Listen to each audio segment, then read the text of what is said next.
안녕하세요. 스토리비스트 코리아의 권합봉입니다. 네, 오늘 알아볼 거는 사진에서 여러가지 꼭 필요한 용어들이 있죠. 여러가지 용어들을 어떻게 하면은 가장 직관적이고 시각적인 어떤 이미지를 머릿속에 넣으면서 이해를 할 수가 있는지 그 부분에 관해서 제가 설명을 드리도록 하겠습니다. 오늘 대상으로 하는 거는 이제 사진이라든지 이쪽 디지털 사진에서 아무런 이론적인 기초가 없는 사람들을 위해 가지고 최대한 간단하고 명료하면서 아주 쉽게 설명을 하려고 합니다. 여러분들이 다들 아시다시피 최대한 쉽고 간단하고 명료하다는 말은 반드시 어떤 정도의 오류라든지 어떤 깊이로 막 들어가면은 거기에서 제가 이렇게 한 말이라든지 예제에 있어 가지고 오류가 있을 수도 있죠. 그 부분은 감안을 하시고 들어주셔야 된다. 이 말씀을 드리면서 시작해 보도록 하겠습니다.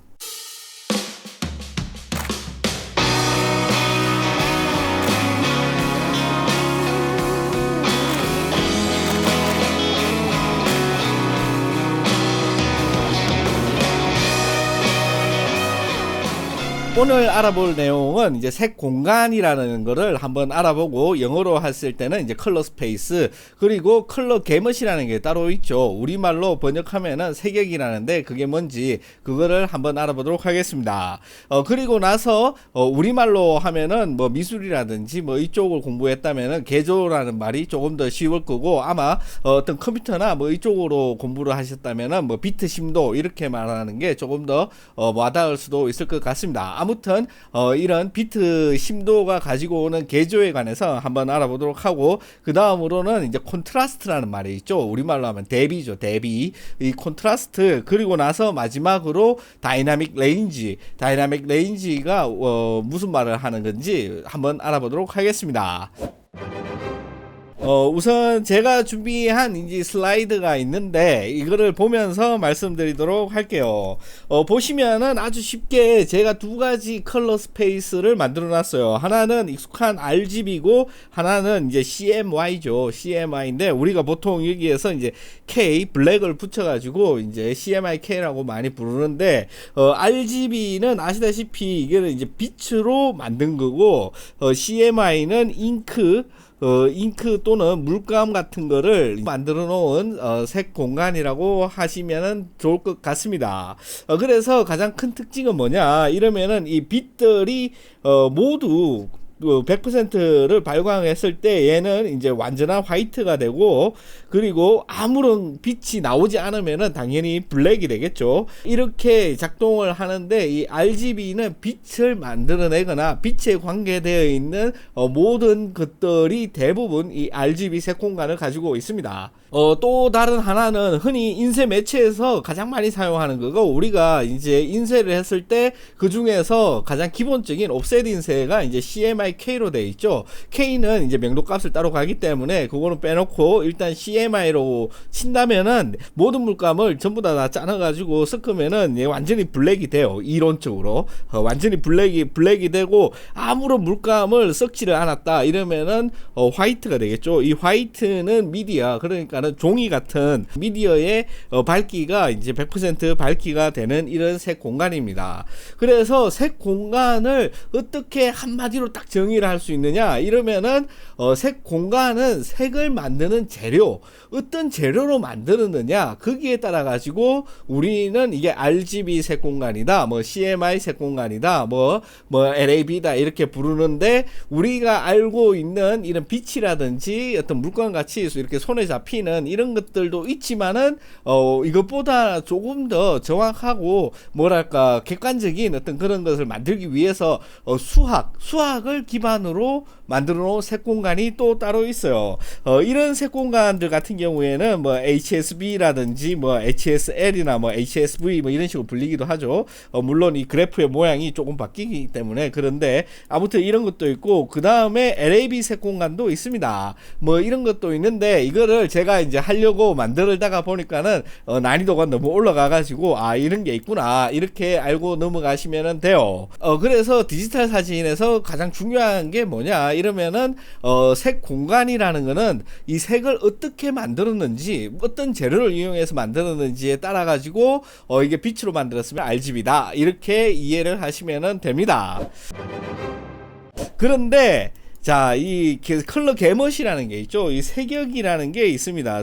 있는데 이게 조금 이따가 색 공간이랑 같이 다시 한번 설명을 드릴 거예요. 그 전에 우리나라에서는 이 색 공간이랑 색역이라는 말을 훌섞어 가지고 중구난방으로 막 사용하기 시작을 했어요. 특히 모니터 판매 업체라든지 아니면은 어떤 사진 관련 이런 그 메뉴를 번역하는 사람들이라든지 여러 가지 많은 사람들이 이걸 색역이랑 색 공간을 그냥 한테 그냥 섞어 가지고 말을 해 가지고 RGB라는 거를 이제 색 공간이라고 말하기도 하고 이 색역 그러니까는 뭐 sRGB네 어도비 RGB네 뭐 이런 거 갖다가 색 공간이라고 말을 하기도 하는데 여기에서는 여러분들이 이 비디오를 보는 만큼 의미가 있어야죠. 그래서 여러분들은 정확하게 색 공간이랑 색역을 구분해 하셔 가지고 개념을 잡고 계시는 게 중요하다. 그리고 또 누가 이렇게 색 공간을 이제 색역이랑 훌섞어서 얘기하면은 그런가 보다 이렇게 하고 넘어가시면 됩니다.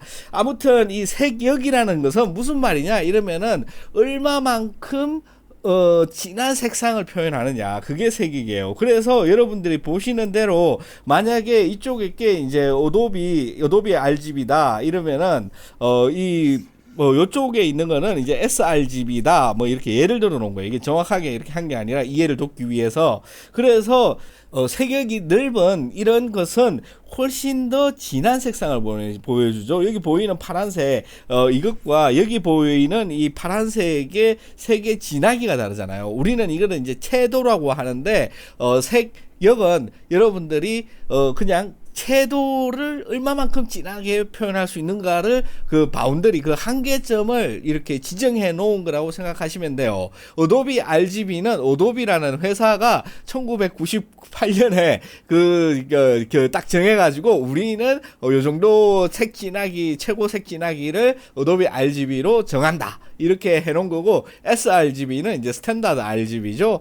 여러 가지 이제 그 사람들이 모여가지고 표준적인 RGB를 구현을 하자. 이래가지고 sRGB라는 색역이 나왔다. 이렇게 보시면 됩니다. 그런데 이 사진 쪽에서는 이 어도비 소프트웨어의 파워가 굉장히 컸죠. 옛날부터 지금도 그렇고 그래가지고 이 사진 쪽에서는 어도비 RGB를 거의 많은 사람들이 표준적으로 사용을 한다. 이렇게 생각을 하시면 돼요. 그러면은 왜 이렇게 색역을 정해야지 되느냐 그런 의문이 드실 수도 있어요. 왜냐하면은 이 RGB가 만약에 0부터 255까지 단계로 하면은 256단계씩 있죠. 전부 다 RGB가 이렇게 있는데 보통 사람들이 가장 헷갈리는 부분이 이거예요. R255면은 가장 진한 빨간색이잖아요. 이게 가장 진한 빨간색인데 이게 절대값이 아니라는 겁니다. 절대값이 아니에요. RGB 색 공간에서는 절대값이 없어요. 절대값이 없고 그냥 상대값이에요. 여러분들이 만약에 모니터를 만들었는데 기상천외하게 미치도록 빨간 어떤 픽셀을 하나 만들었어요. 그래가지고 그 픽셀이 낼 수 있는 최고의 채도를 RGB 색 공간에서는 255라고 하고 TM 패널이라든지 옛날에 있었던 막 흉측한 이런 아주 구닥다리 그런 패널에서도 이 빨간색 픽셀이 낼 수 있는 최고 빨간색이 255입니다. 똑같은 R255지만은 엄청나게 대단한 이 진한색 빨간색이 될 수도 있고 마치 이렇게 흐리멍텅한 이것도 R 값이 255가 될 수도 있는 거죠.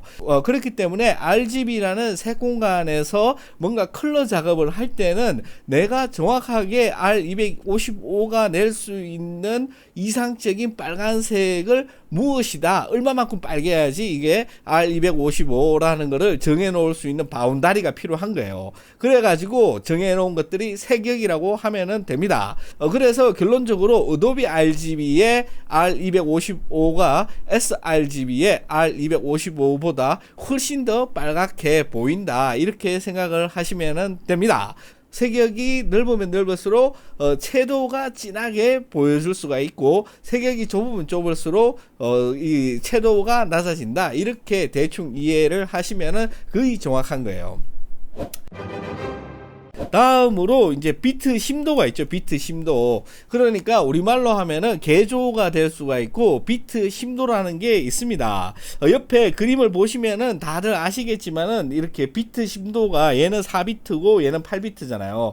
그러니까는 이게 검정색에서 하얀색으로 갈 수 있는 이 단계, 각 색상의 단계가 256단계가 될 수 있고, 4비트일 경우에는 완전히 이 하얀색과 완전히 이 까만색, 이 사이 여기서부터 여기까지 모든 단계가 16단계밖에 안 된다. 이게 바로 비트 심도라고 얘기하기도 하고, 이거를 미술적인 용어로 하면은 개조가 되겠죠. 개조. 얼마만큼 이 까만색, 똑같은 까만색이죠. 이 또 까만색은 똑같아요. 이 백색, 이것도 똑같은 백색입니다. 이거 두 개는 같다. 이거 까만색 여기도 같다. 그런데 이 사이에 얼마나 많은 그 단계를 쪼갤 수가 있느냐, 이거를 가지고 우리는 이제 개조라고 하죠. 그래서 사진으로 보면은 여기 하늘에서부터 이쪽으로 쭉 가면서 굉장히 부드러운 그 그라데이션을 보여주는데, 똑같은 이 밝기의 사진이지만은 여기도 똑같은 밝기죠. 여기서 쭉 가면서 굉장히 거친 이 단계를 보여준다. 이게 바로 개조가 부족한 사진입니다. 개조가 부족해 가지고 밝기의 모든 단계는 여기서는 16단계밖에 없어요. 16단계. 그리고 여기서는 256단계가 있죠. 이거를 RGB, 우리가 이제 RGB 각각의 색깔이 있잖아요. 그래 가지고 각각 256단계까지 있습니다. 그렇지만은 이런 흑백인 같은 경우에는 모든 RGB 값이 동일해야지만이 우리가 아는 무채색, 회색이 되는 거죠. 그래서 이 완전한 블랙과 완전한 화이트는 R이 다 255겠죠. G도 255, B도 255. 여기 RGB는 전부 다 000인데 이 중간에는 125가 되겠죠. 여기도 125, 125. 이렇게 동일한 숫자여야지만이 회색이 된다. 그래서 하나라도 틀리면은 이거는 회색이 될 수가 없다. 그렇기 때문에 회색 단계로 보자면은 256단계가 이 8비트 심도에서는 맥시멈이다. 그래서 4비트는 이제 16단계가 맥시멈이다. 이렇게 보시면 됩니다. 그래서 여러분들이 카메라를 보면은 로우 파일이 있죠. 이 로우 파일을 설정하는데 보면은 뭐 12비트네, 10비트네, 뭐 14비트네, 뭐 이런 말들이 많잖아요. 이런 말들은 무슨 말이냐 이러면은 얼마만큼의 개조를 사용할 것인가, 그 말을 여러분들에게 선택권을 주는 겁니다. 아시다시피 2의 x 제곱으로 이 비트 심도를 말하고 있기 때문에 8비트에 비해서 10비트만 돼도 엄청나게 많죠. 256단계가 아니고 1024단계가 되죠. 이게 8비트에서 10비트로 가면은. 그래서 14비트만 해도 어마무시한 이런 단계가 된다. 그래서 우리 인간의 인지 능력의 한계를 넘어가는 단계일 수도 있다. 이렇게 보시면 되는데, 사실은 이 그 센서들이 그렇게 민감하냐, 그건 아니고, 단순히 이 아날로그 신호를 얼마나 잘 쪼개는지 그거를 이야기하는 거기 때문에 여러분들이 용량이 문제가 없다 이러면은 최대한 높은 비트 심도를 사용하는 게 좋습니다. 하지만은 일반적으로 인터넷에서 보는 대부분의 사진은 8비트다. 대신에 라이트룸이라든지 포토샵에서는 16비트 사진을 만들거나 출력을 할 수가 있다. 이렇게 보시면 되고요. 여러분들이 보시는 거의 대부분의 모니터는 8비트다. 굉장히 이제 그 일부의 이제 고가 전문가용으로 하는 그런 모니터가 10비트의 비트 심도, 그러니까 10비트의 개조를 지원한다. 이렇게 알고 계시면 될 것 같습니다. 자, 다음으로 이제 아주 쉬운 게 나왔어요. 이제 콘트라스트죠. 콘트라스트는 이제 우리말로 하면은 이제 대비입니다. 대비.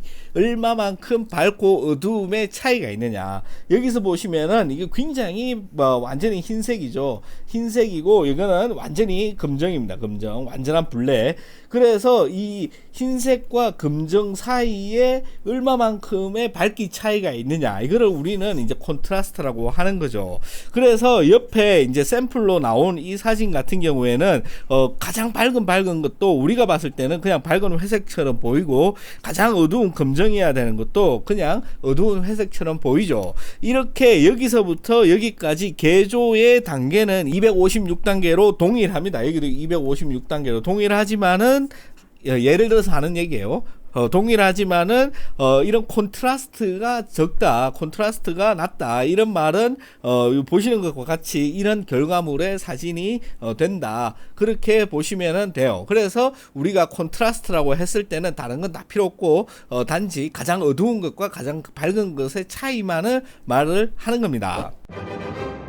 네, 그 다음에 이제 다이나믹 레인지가 있어요. 다이나믹 레인지는 우리말로 하기에는 조금 어렵죠. 어려운데 이제 뭐라고 번역을 하는지는 잘 모르겠지만은, 아무튼 그냥 다이나믹 레인지 혹은 줄여서 DR이라고 이렇게 사용을 하기도 합니다.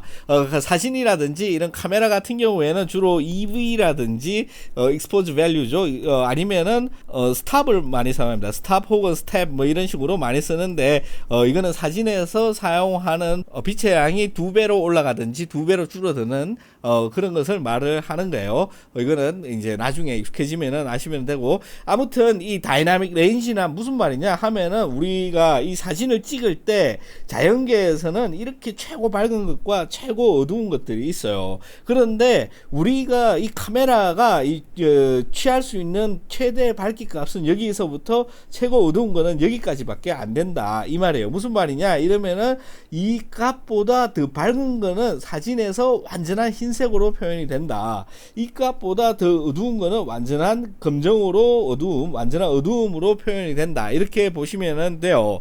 그래서 예제를 보시면 훨씬 쉬울 건데, 다이나믹 레인지가 넓은 사진이 이런 사진이라고 치면은, 다이나믹 레인지가 좁은 사진은 이런 사진이 된다. 이렇게 보시면 됩니다. 여기보다 훨씬 좁죠. 그래서 이 이하로는 전부 다 검정이 되고, 이 이상으로는 전부 다 흰색이 되는 거죠. 그래서 결과를 보면은 여기 있는 이런 나무들이나 뭐 이런 것들, 어둠 속에 있는 것들이 충분히 뭔지 알아볼 수 있지만은, 다이나믹 레인지가 좁은 거는 이것들을 전부 다 그냥 검정으로 표현을 한다. 그리고 옷을 봤을 때 여기서 이런 미세한 이런 어두움 속의 밝기 차이를 표현이 되지만은, 다이나믹 레인지가 이렇게 좁은 이런 것들은 이 어두움을 같은 어두움으로 다 취급을 해버린다. 이렇게 생각을 하시면 됩니다. 마찬가지로 일정 이상 밝기가 밝아지는 경우에는 여기서부터 여기까지는 전부 다 그냥 흰색으로만 표현을 할 수가 있는 거죠. 그래서 이런 사진을 보고 다이나믹 레인지가 좁은 사진이다, 대신에 콘트라스트는 충분히 있죠. 그 완전히 어두운 색이 여기서 가장 완전히 어두운 부분이랑 여기서 완전히 어두운 부분은 동일합니다. 이게 동일하고, 완전히 밝은 부분이랑 여기서 완전히 밝은 부분은 동일하죠. 그래서 콘트라스트는 같다. 이런 사진을 콘트라스트는 같다. 그리고 색역 역시 같다. 가장 진한 빨강이랑 가장 진한 빨강이 동일하다. 그래서 색역도 같고 뭐 나머지 모든 것들이 같은데, 여기서부터 여기까지도 256단계로 나눴기 때문에 비트 심도 개조도 똑같죠. 여기서부터 여기에도 256단계라고 치면은, 그래서 이런 사진은 이제 다이나믹 레인지가 좁은 사진이다, 이렇게 보시면 됩니다.